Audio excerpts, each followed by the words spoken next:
Hi there and welcome. These are your handover videos for your Swift Elegance 480.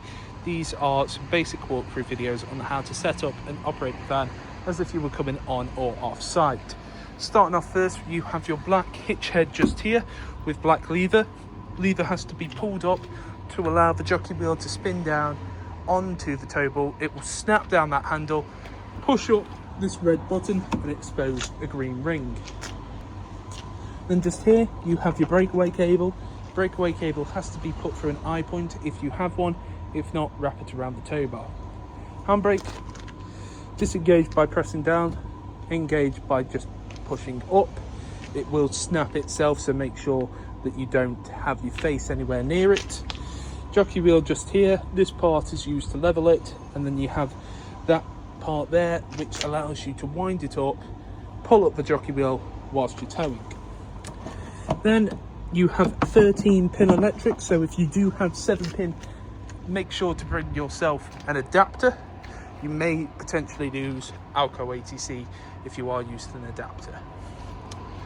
2 points either side and 2 points at the back. You have inserts for your legs. The caravan will come with a leg winder, or you can get yourself a 19mm drill bit and a power drill just to make it that bit quicker. Do not attempt to jack up or level the van using your legs. They are simply used for stabilisation. We are using our test equipment today, so just here I have a Cala propane gas bottle. I'd always recommend propane over butane just because it has a better performance in your colder months. Connected onto that, I have this black gas hose. Now, black gas hoses do run for 5 years, and that connects on to this regulator just here. Now, it is a left-hand thread as well. With regards to that, hand tighten it as much as you can and then just nip it up using a spanner. You don't want it ridiculously tight, as otherwise the washer that is inside the hose will begin to crack and break, potentially leading to gas leaking out. Once both sides are firmly connected though, twist the gas bottle in the positive or open direction. Coming along here, first up you have your flue. Your flue is used to get clean air in and out of your boiler. Don't have to do anything with this except make sure it's nice, clean and tidy. Just here is an external shower port, so you just buy yourself an adapter for the shower. And then here you have 2 points for your water. You have one that says direct to tank with electrical pins, which is for straight going to your onboard tank system, whilst this is direct to tap. So you have two different water hoses for this. Look for the one that does have the electrical pins for the top one and the one without for the bottom one. Usually people will fill up the tank first and then just have an acroll on the side for direct to tap. I'm not going to have that set up today, as we are still in the colder months and the caravan is fully drained off.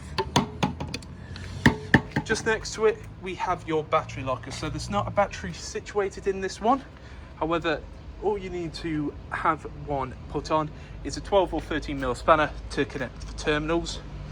You have your mains lead here which plugs in. You also have your port for your motor mover, which will be demoed on the day, and then you have a bit of a cutout here to be able to shut up the locker whilst you are on holiday. Motor mover will be gone over on collection, and then just behind the axle you have 2 points, which is where your wastewater is going to come out of. You'll need some 28.5mm waste pipe to then feed into a waste master that you can empty out at the appropriate point on site. Then lastly we have your toilet function. So first your cassette. To remove it, press up on the orange handle and pull out towards you. Now do also ensure that the toilet itself has its handle facing the correct way, as otherwise you cannot remove it, which I will show a little bit later on. Now this handle does also extend out and up, so it can be used similar to a carry-on suitcase. When you are at the correct point on site for emptying your toilet, twist this head to the side, open up that compartment, and what you want to do is tilt, and at the same time as tilting, continually press in this vent button. My recommendation once you've done that wants to open up this capacity here, feed in some fresh water, give it a bit of a shake, and then tilt and vent. Then you want to grab your top just here. Now this has measurements in imperial and metric, and that is for your blue chemical. Blue chemical goes into the cap, onto there, twist it back on, twist the head to the side, and push in the reset so that the orange handle sits behind those white teeth, as then it can't be removed. Then up here we have your flush tank. So the flush tank has the capacity of 12 litres, however I wouldn't recommend putting in any more than 10 as you don't want to overfill the capacity. You can also add a little bit of pink chemical which works as a bleach without being corrosive and makes it smell a bit nicer. Now you don't want to travel with either of these two full, so just up here got a little bung, it sits inside that compartment there, and that is to drain off the flush tank. The caravan itself will be fully drained off before you leave with it. Then underneath your right hand side seat you have, first that's the back of your battery box, but underneath this panel just here you do have your outer boiler. You can access that by just removing that slat to be able to get at it. This blue box here is your brain box for your motor mover. You have the silver box on the side which is your battery charger, and then on the top we have both your trips and your fuses. I'd always recommend carrying some extra fuses with you as well.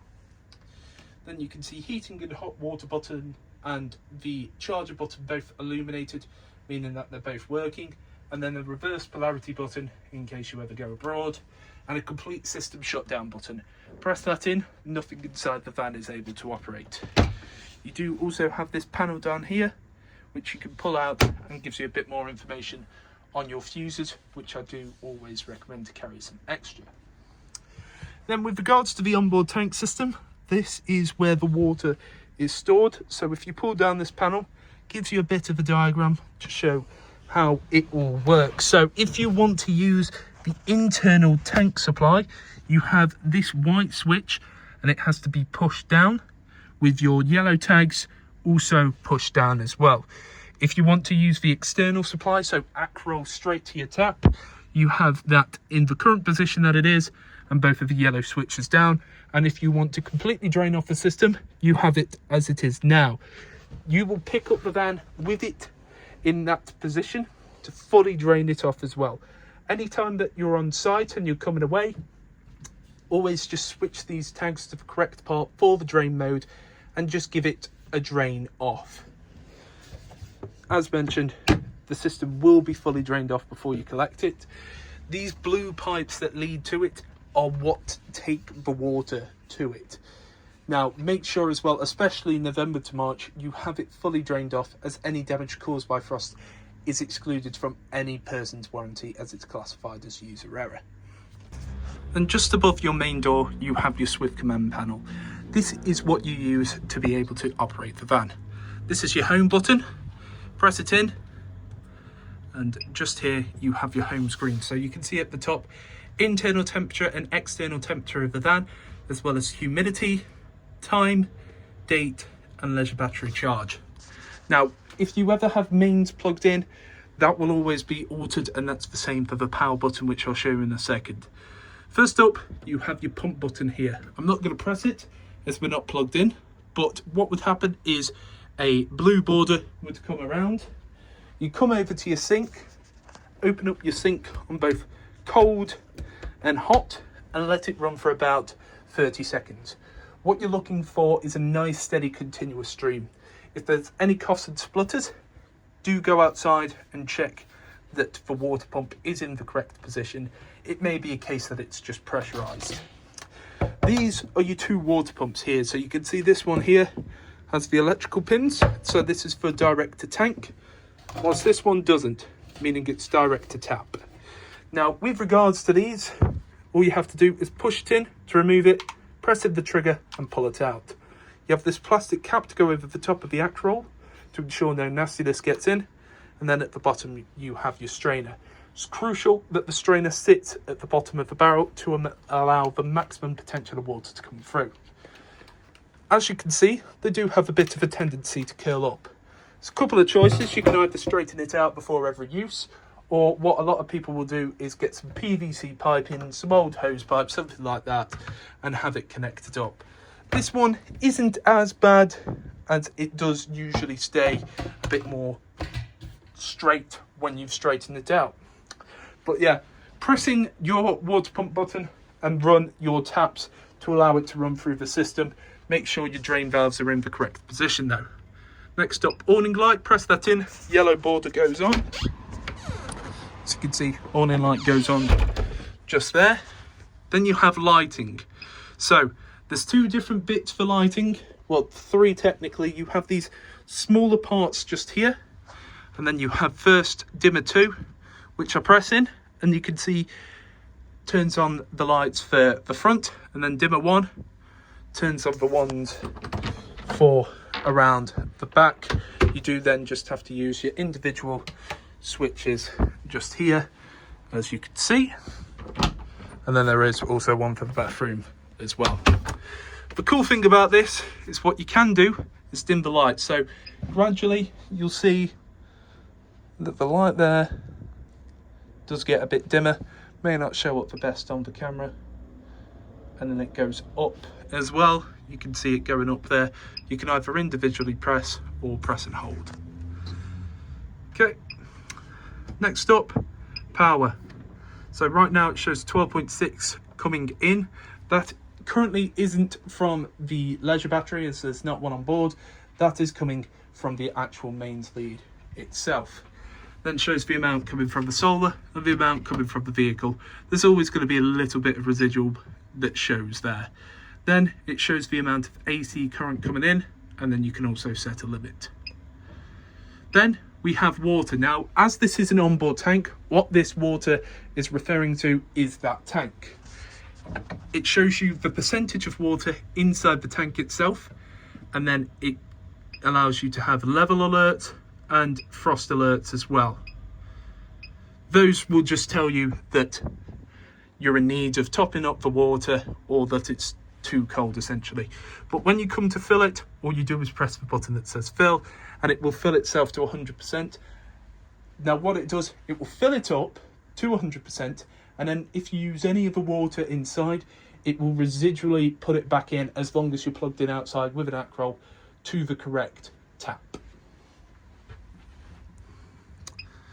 Then we have settings, date, time, days, screen brightness, screen timeout, fairly basic stuff here, and then you can also pair your Bluetooth. Now you can get to some additional settings by pressing and holding down, and it goes to advanced settings. Now my recommendation is that we have set this to what we believe is the most easy and user-friendly interface to use. The stuff that we have on red, don't mess about with, because it's for the Alco ATC. There isn't aircon fitted, but it allows you to control it from this module, the fridge and the heater. It can trip it occasionally, so just keep it as it is and then just individually use the other components. Lastly is radio. Now you do have inside here a radio module that is set up that you can have plugged into aux, and then it's just a case of changing your mode, so you can have it off, FM, DAB, aux, or audio off, and then standard to any sort of radio. You tune, scan, and you have your volume just there. Then that is how to use. And just here we have your ALDA control panel. So this turns on, press it in, you'll see this green light come on, because naturally both of these screens will fade off, just so it doesn't disturb you whilst you sleep. Press in menu. Right here, this is just your main interface. The temperature on that in comparison to that will differ slightly. So first up, we have the house with the thermometer in it. That is for the internal temperature of the caravan that you desire. Whatever you set it to, it will get to that temperature. It's not an instant thing. It usually takes about an hour or two, dependent on the conditions. But you can go up to a maximum of 30, and you can go down to a minimum of 5. Similar to this, you can either press and hold, or you can individually tap. Next, we have water heat, which is for the shower icon. So it's currently off. You can have it midway, which will get the water temperature to about 40 degrees, or you can have it on full. Now what that does, it prioritizes the water heat over the heating of the actual van for around 30 minutes.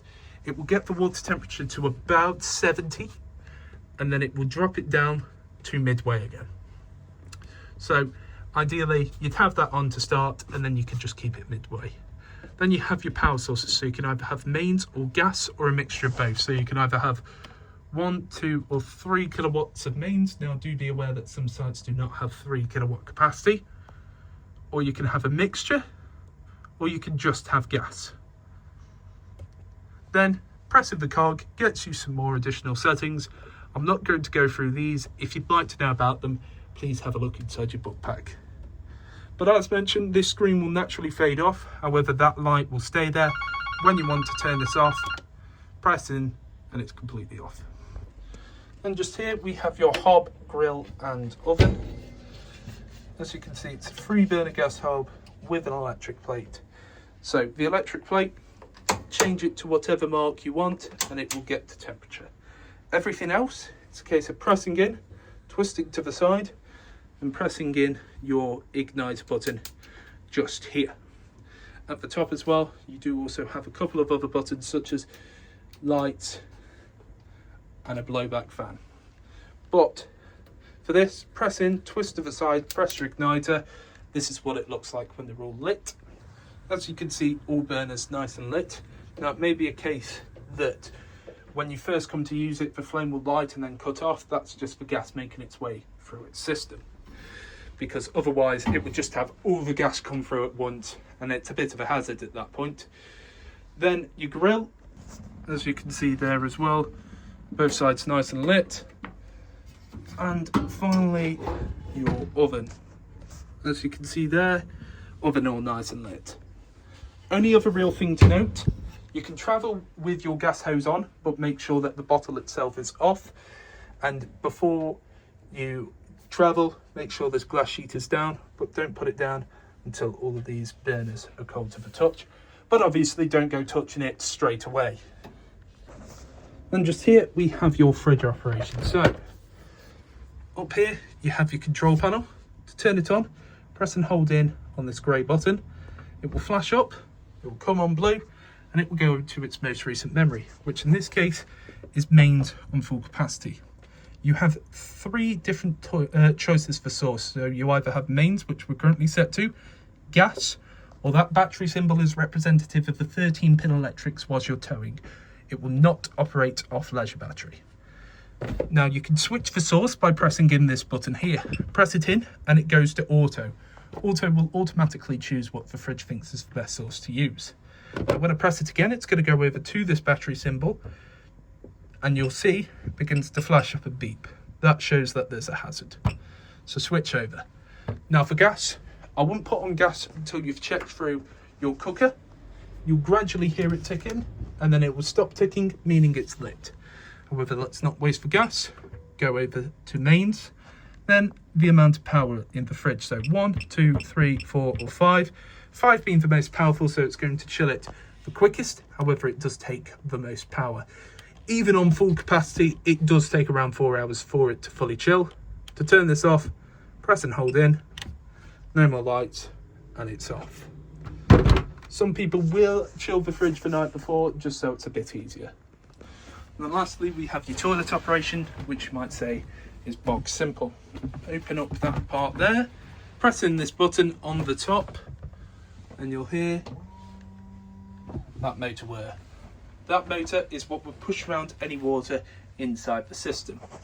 To remove the waste, press away on the handle, opens up the catch, pull it back towards you to be able to remove the actual cassette itself.